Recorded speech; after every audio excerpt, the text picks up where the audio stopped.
Your name, your address, and your phone number are floating around the internet. Easy for strangers, scammers, and companies you've never heard of to find. Data brokers and shady databases collect and sell your private details to anyone willing to pay, putting you at risk of nonstop spam, scams, and fraud. You can't stop them from collecting data, but you can control who gets to keep it. That's why I use Incogni.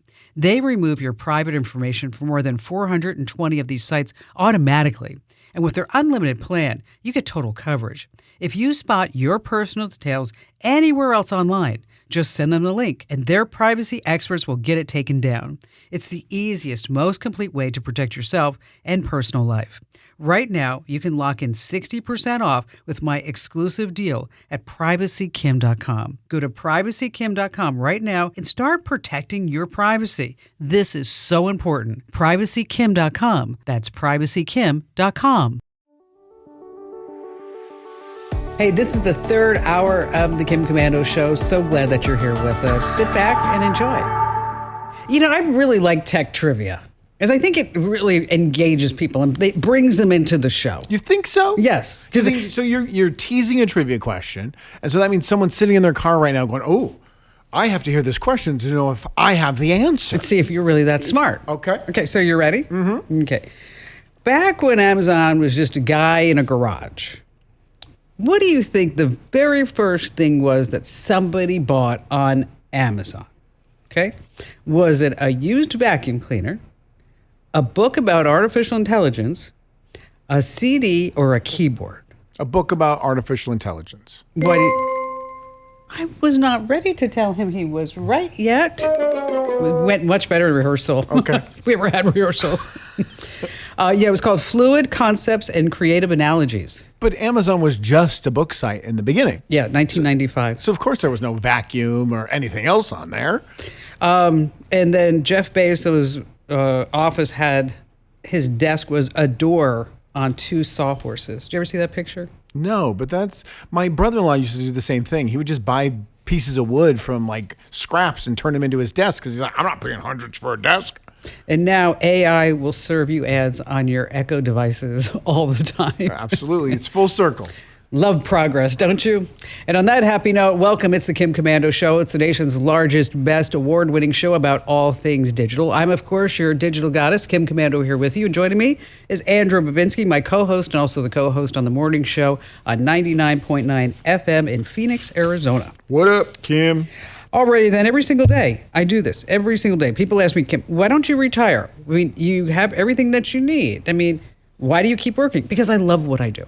You're shaking your head. Yeah, it's boring. It's not boring. Oh my gosh. The fact that you haven't, we talked about this just last week. I said, when are you planning on calling it quits? And you said never, because you love doing this. I do. I love technology. I love staying up to date.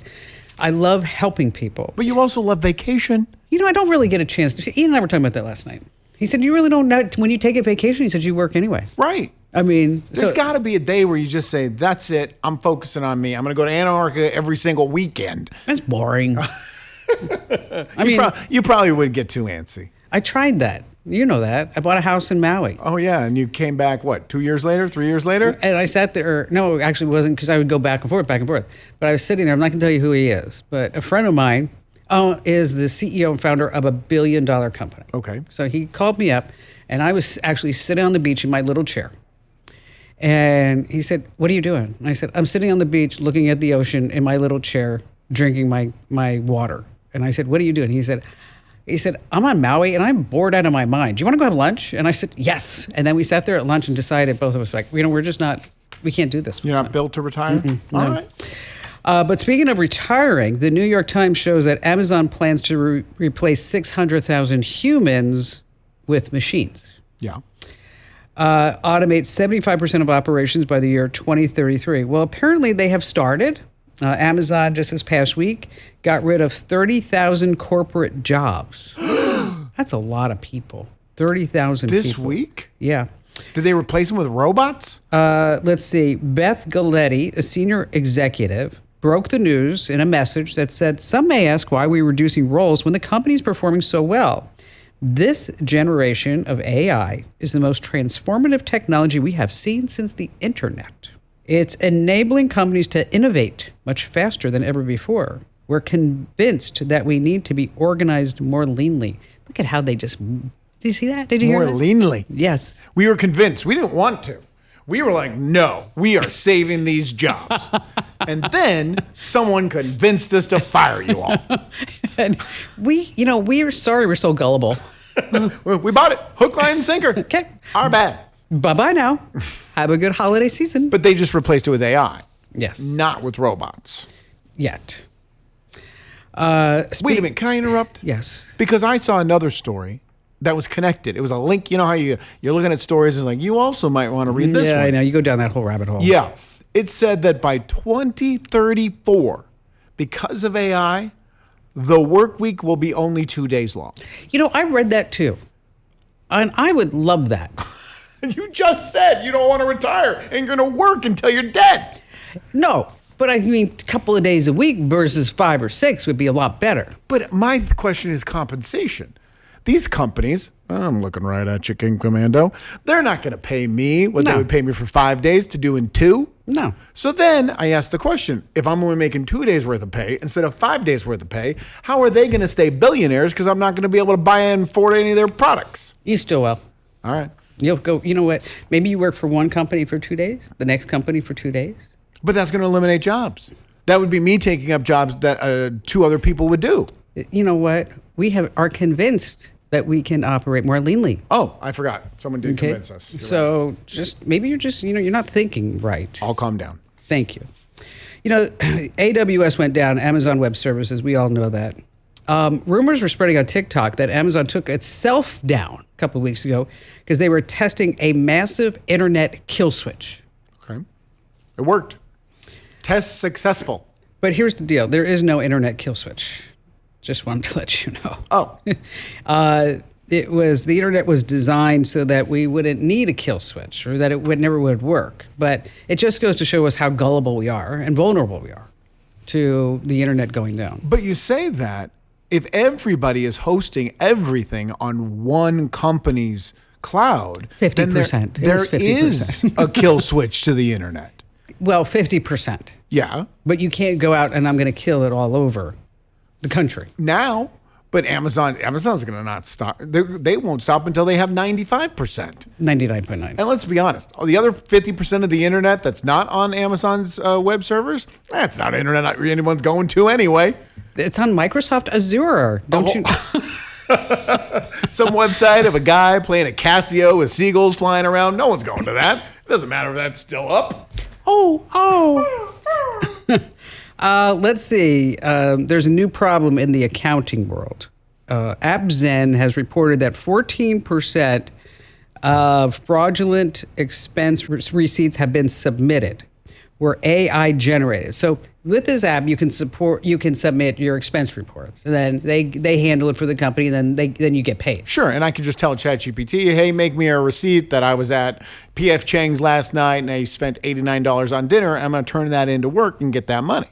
And so now you have to add something else to it. What? With that prompt, make the receipt look wrinkled. Yeah, because nobody has a pristine receipt. That's a good point. Barry and I play chess a few times a month. That's it? Yeah. I play every day, multiple times a day. You do? Oh, yeah. I love chess. You go to chess.com? I do. Okay. Well, Barry's on chess.com every day. You should play him. I should. Okay. And then because I only play when I play him, I win. Wait a minute. You barely play. He plays all the time and you beat him? Yeah, I think because I'm like going to destroy him. the maniac one. I'm like going from all sides because I don't really know the rules. Oh, good. Okay. So I'm just going like, oh, this one goes here. and he looks at me and he's like, I don't know why you did that, because it's totally unexpected. Right. But the reason why I bring up chess.com is I wrote about it because I was fascinated by this. It launched in 2007. Two buddies who loved the game of chess, I don't know if you know this, but they scooped up chess.com for $56,000 That's a lot of money. in 2007. I think it was a bargain, really. Growth was just kind of slow and steady. And then the Queen's Gambit dropped. Fabulous. Netflix show. Okay. The pandemic. And then chess.com exploded. Imagine if your business grew 500% year over year. Wow, that's huge. So people are getting into chess. In 2022, subscriptions brought in $150 million. Wait a minute. I don't pay for chess.com. Subscriptions, but there's also some ads. But you can pay because then you get like additional features. You get What more features do I get on a chessboard other than the chessboard? Do my pawns get to move 3 spaces instead of just 1 or 2? no, you get them. They look like Playboy models. No, kidding. I don't know. People pay for anything. No, that's not true. I don't know. Could you imagine That queen is a queen. doing a little shakeroo as they're moving around? Oh, see, like that's a marketing idea. They're going to steal that from me. That's a ton of money. Yeah, it is. They bought Play Mangus Group, a startup by champion Magnus Carlsen. Yeah, he's a world-renowned chess player. They bought that for $83 million. And now, how many users do you think they have worldwide? Well, I never play people in America, which I think is the most interesting thing. I am always playing people in India and China, Afghanistan. I never play United States players. So I'm going to say they got to have like 30, 40 million worldwide. 200 million. Wow. Well, I have multiple accounts because, sometimes I like to go in and play the easier players so I don't have it on my hardest level. So I'll log out and log in. But I know Barry pays. I think He pays. Well, Barry pays for everything, though. That's true. I think because you get tutorials, or because sometimes I hear like some guy say, "Well, that was a good move, but this would have been a better move." Coaching. Yeah, it gets like coaches along the way. Got it. And meanwhile, I just come in like renegade. I really want to play him now. You should. Yeah. You should. You know what? You should text him and say, "This is my chess.com ID, and we should play." We're going to. Because if you ever forget the rules of chess, you're allowed to check. Thanks, mate. Oh, good one. All right, we're going to talk about how you can have AI help you find your lost stuff, how to back up voicemails. We're going to talk about LPRs, license plate readers, and of course, we have just the best phone calls ever and more here on the Kim Komando Show. If you own a home, listen up. This is scary. The FBI is warning about a crime on the rise. Home title theft. And it doesn't happen the way you might think. No break-ins, no stolen keys, just a forged signature on a single piece of paper filed with the county. In minutes, criminals can transfer the title out of your name, then use your ownership to drain your equity or even sell your home. The worst part, most people don't know what's happening until they get collection or foreclosure notices in the mail. That's why I trust Home Title Lock. When you visit HometitleLock.com/Kim, you'll get a free title history report and a 14-day free trial of their $1 million triple lock protection, including 24/7 monitoring of your home's title, urgent alerts to changes, and if fraud does happen. Their U.S.-based restoration team will work to restore your title, covering costs up to $1 million. Don't wait. Protect your home and equity today. Get your free 14-day trial at HometitleLock.com/Kim. That's HometitleLock.com/Kim. Hey, enter to win a brand new iPhone Air, a $999 value, no purchase required at winfromkim.com. Once again, that's winfromkim.com. I heard that phone was kind of a flop. Which one? The iPhone Air. Really? Yeah, a lot of people don't want it because they say it's too thin, the camera's not good enough. Well, then people buy things based on cameras. I mean, most phones market themselves. We have 36 cameras. Well, I guess I just kind of said people why you shouldn't want to win, but you could win it and you could sell it. That's a good point. Okay. That's some counter marketing right there. Winfromkim.com.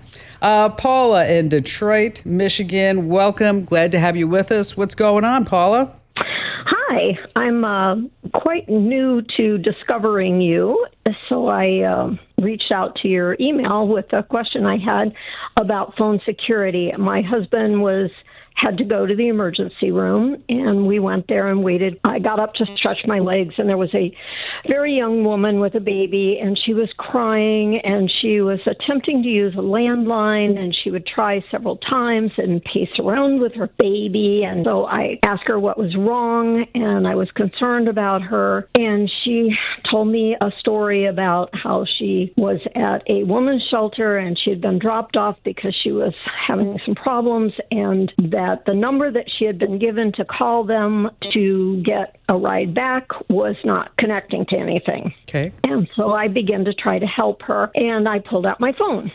So I looked at the number and tried to dial the number, and it did go through to a safe harbor type shelter, but nobody picked up, and it basically said it was after hours, and she sobbed some more and said that's what's been happening. So in the process of this, I went online and looked up the place as best as I could and showed her the pictures. And I said, does this look like the place you've been staying? Trying to get an address for it.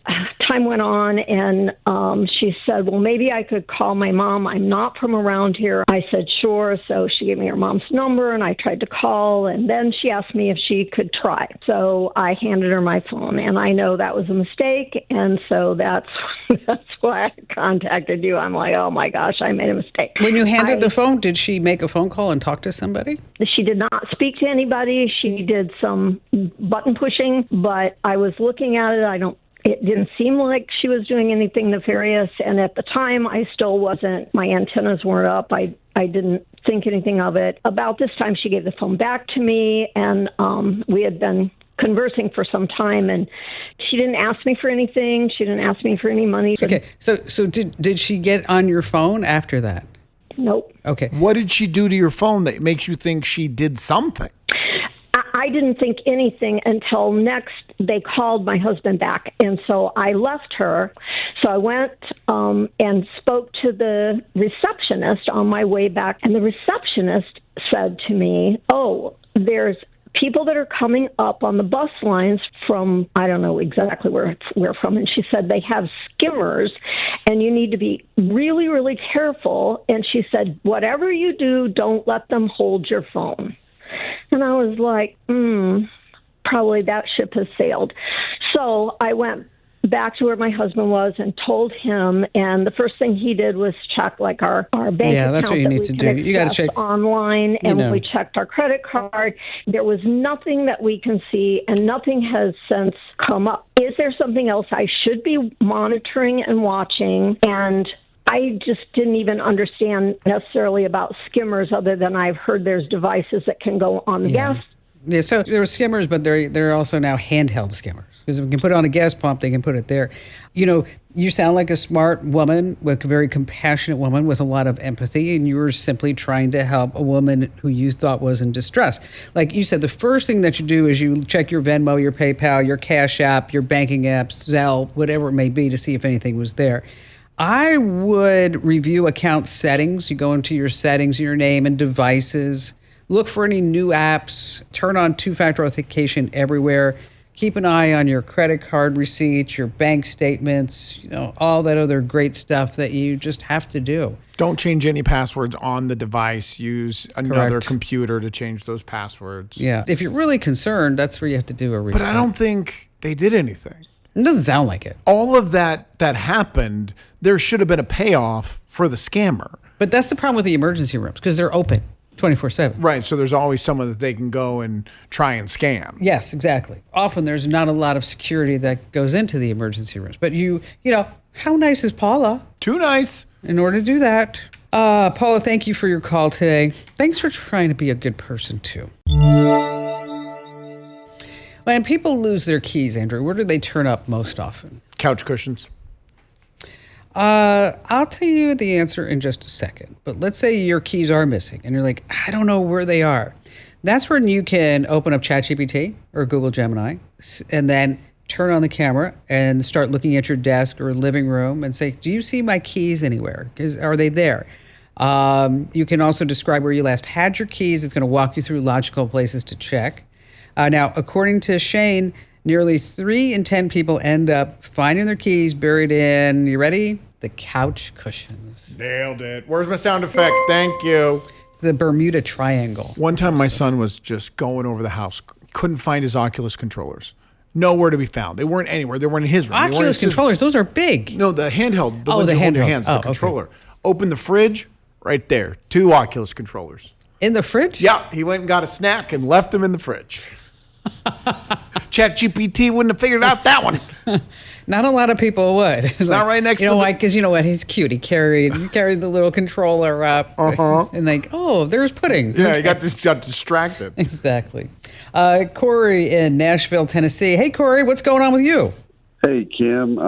It's great to talk to you. Can't remember how I stumbled upon your show, but anyway, I've been reading the newsletter that you send out, and I think it was last week or maybe the week before you were talking about AI jobs, and I'll just kind of give you a little background real quick. Just kind of in a season of transition in my career, and just kind of looking for something new to do. What do you do now? Reading. I'm actually in social work. So, of all things, but what led me to the AI article that you had, it was talking about, I think it was prompt engineering, and I've got some background in journalism and writing and that sort of thing, and I saw that that was kind of intriguing, knowing that I might, with some training or, networking, I might be able to apply some of that knowledge to that. Yeah, So prompt engineering is a fascinating career choice because what you will do is if you, and as a social worker, you have empathy, right?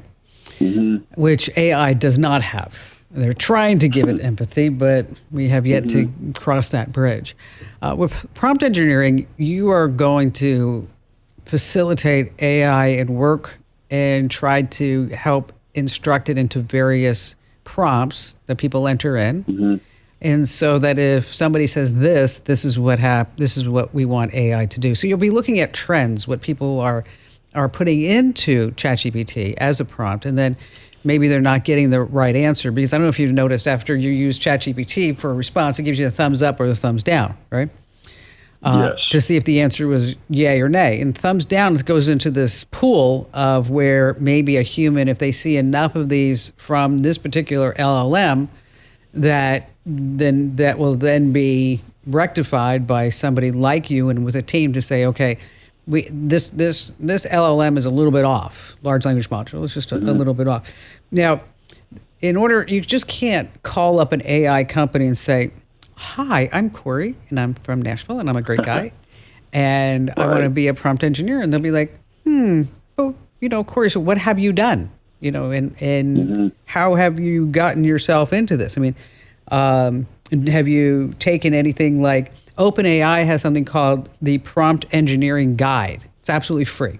And so you start studying prompt engineering and see if you really want to get into it. And we did a show, was it last week? Yeah. Last week. We had a big time guy on here from ASU who we went through we only spoke to him for an hour, which we never do. No. Never. And spent a lot of time talking to Dr. Ross about AI, prompt engineering, also AI content specialists, editors, ethics analysts, AI policymakers, everything concerned with AI careers. And my takeaway from that was, maybe yours was the same, Andrew, was that this is the future, right? I mean, you need to be on board or you'll be left at the train station, not like the train station in, Yellowstone, hopefully. And that you will also need some certifications in order to open those doors. And he brought them up. I mean, he for some reason, when he was from ASU, he started bringing up certificates from other universities. But Arizona State University has certificates you can get in AI information that start as low as $600. Yeah, it's a 5-week course, online course. And then, of course, they have full semesters. OpenAI has partnered with, and they may have partnered with Vanderbilt, because that's a big enough university, where they have partnered with certain universities to offer a 1-year program that is the equivalent of an MBA, but a master's in AI. And with that 1-year program that you could go out and your first job is going to be at least $150,000 a year. And the beautiful thing right now is that if you're thinking about getting to AI, it's not like you have all these people that are graduating with history degrees, right? Or anything like that as years ago, or marketing degrees, or whatever it may be. So your point of entry, if you can do this now, and you know what, and they don't necessarily want, of course, we always hear about Mark Zuckerberg hiring the 22-year-old for, what did he pay that guy? Do you remember? The $200 million? Yeah, some crazy number. And, I was like, okay, well, maybe this radio thing is a thing. Got to go.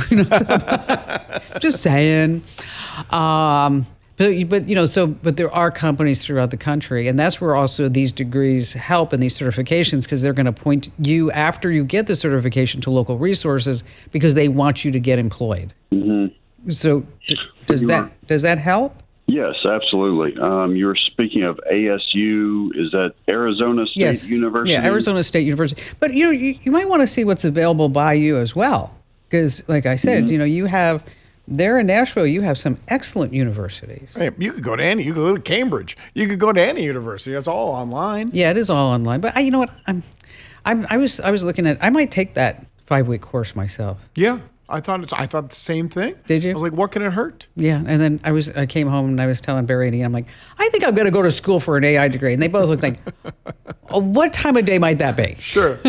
You gonna do it while you're sleeping? It's like I could do that. You're just gonna have ChatGPT do it for you, just to say you have that certificate. No, I really would like to learn. I wish I had the time to learn. I just, I kind of got wrapped up in running a company. I can't wait for the conversation where Barry's like, let's go get a steak. And you're like, I can't, I have homework. Yes. That's what I want to see happen. By the way, if you missed that show, you really missed a lot, because it was really a jam-packed hour about how you could break into AI and how you can change and pivot no matter what your degree is. One of the best analogies that I'll never forget what Dr. Ross talked about, Andrew, was I was telling him about my friend who was in the fashion industry. And he was a big VP of a big brand. And I'll never forget what Dr. Ross said. He could use AI by having AI analyze all the TikTok videos between people between the ages of 18 and 21 to say, these are the colors, these are the outfits, this is the makeup, this is what they're wearing. Wow. In seconds. So wherever you get your podcasts, you want to search for the show October 25th and then grab Hour 3. We talk all about AI. So you really, really need to take a listen to that, because it's very, very enlightening. We talk about this from time to time here on the show, and I just wanted to remind you, because I've noticed a trend. Maybe it has been a while since we've discussed it, but if you ever have a saved voicemail from someone you love, maybe your spouse, your parent, child, partner, or friend, it's very, very powerful. Now, when you switch carriers or your inbox gets full, your phone might delete that voicemail to gain some space back, and it does it automatically. So here's what I want you to do. If you have any voicemails that you love, on your iPhone, open your voicemail, tap the message, and hit the share icon. From there, you can airdrop it, email to yourself, save it to notes, or voice memos. On Android, open your voicemails, tap and hold the message, select share or save, and then pretty much do the same thing. Send it to your email, Google Drive, or download it. It only takes a moment to get a copy of it, but it's something that you really should do now, especially if it's super important to you. All right, coming right back, we have more of your phone calls here on The Kim Komando Show. Hey there, it's Dr. Sanjay Gupta with some exciting news to share. CNN is now streaming. That means you can read, watch, and stream everything in one subscription. You can watch news live 24/7.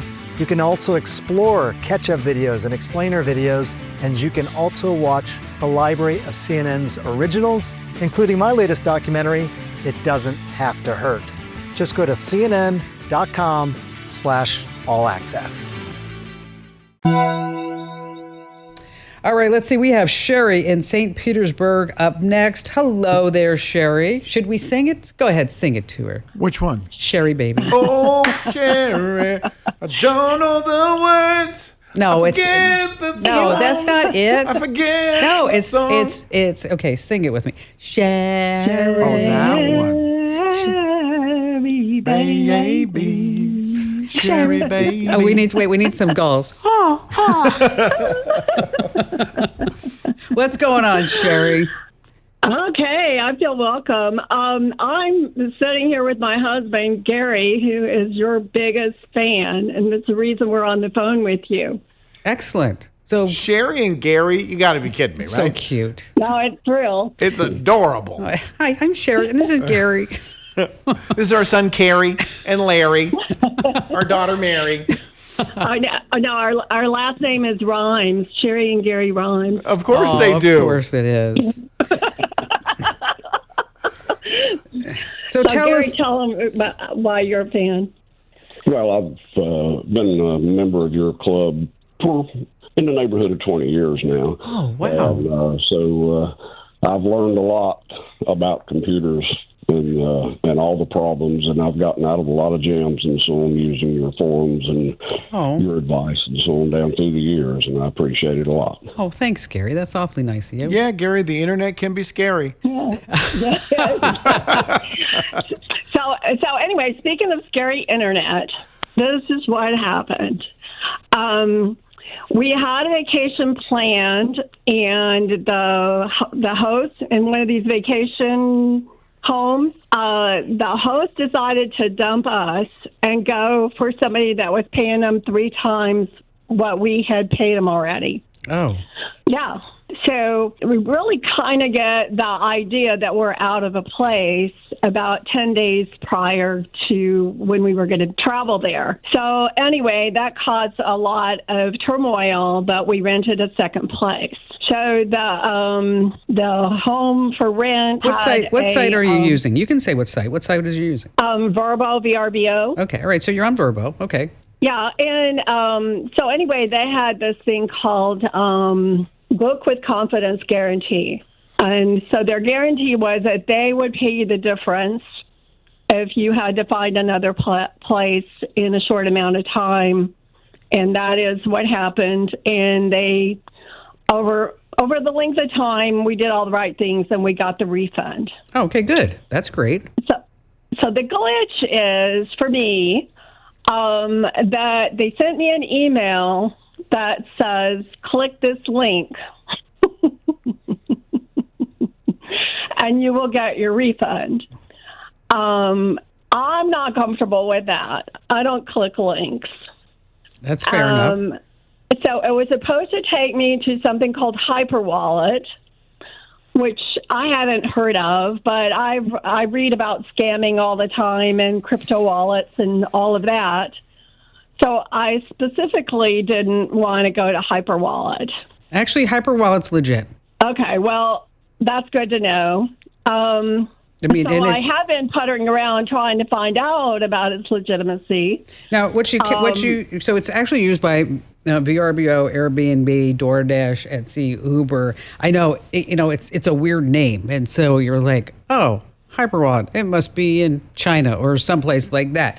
What you can also do is go to Vrbo's official website. Under support, you'll see something that says refund status. Right. And that's where you can confirm the payout method that's listed right there. But it's, you're smart to check. You're smart to see what's going on, because what do we always say? Stop and think, don't click the link. Absolutely. Right? I mean, and Sherry and Gary are both smart people. They're afraid to click. Sherry and Gary. Aren't they cute? It's adorable. You know what? I just put you guys on hold. Why don't we get your name and address, and we will send you some official Kim Komando Show swag. Maybe some chocolate-covered strawberries. Where did that come from? We don't do that. It rhymes with Sherry and Gary. Oh, it's the only thing I could think of. That would be a prize. You have anything with Fanny Pack? No, I don't think so. All right. Robert in Charleston, West Virginia, glad to have you with us. What's going on? Yeah, hi, Kim. Thanks for taking my call. Me and my wife are proud grandparents, and as you know, as they get a little bit older, they learn how to use technology a lot better than we are. But we're interested in finding something other than a cell phone that we can get them and get video calling with them, because their parents are not always available when they want to talk to us, or vice versa, and we wanted something that they could use and operate and give us a shout whenever they want to. So the best thing that for you is an Amazon Echo Show. Okay. You get one, the kids get one, and they can say at any given time, drop in on Grandma and Grandpa, and your screen just comes right up, and you see the kiddos, and you can say, drop in on little Johnny and Janie, and that screen just comes right up. There's no charge. You just buy the Amazon Echoes. Okay. Now, would that work with if I have the Amazon app on my phone? Could I do it from my phone also? You can. No, you want to do it on the with the Echo Show itself. They may have changed that. The last time I checked, it wasn't possible. But I haven't used it in a while. But they may be able to do that at this given point. Just don't buy any Amazon products until after February 26th, because they're going to be announcing a whole bunch of new products at that point. Robert, thanks for your call. Coming right back, we're going to talk about license plate readers here on the Kim Komando Show. You don't technically need this car. You say that out loud to yourself. You say, I have no space. You say, I'm just looking. Then you click. Then you zoom in on photo number 87 and whisper, oh no. Then you text a friend, the one who always enables you. You say to yourself, this is the last one, knowing it is not. You don't need this car. But maybe, just maybe, this car needs you. Bring a trailer. It's never just a car. So, as you came to the studios, how many times do you think you were tracked by a camera license plate? 2 freeways, 8 intersections. I'm going to say 15 times. Yeah, if you want to see license plate readers watching around you, you go to atlasofsurveillance.org. Once again, that's atlasofsurveillance.org, because repo companies, insurance investigators, real estate investors, they all pay for access. Again, that site, atlasofsurveillance.org. It's astounding. Hey, make sure that you enter to win that brand new iPhone Pro. You're going to love it. And if you don't love it, just sell it. You get $1,000 at winfromkim.com. That's the end of hour 3. But don't worry, if you want more good stuff, make sure that you sign up for my free newsletter. Head over to getkim.com.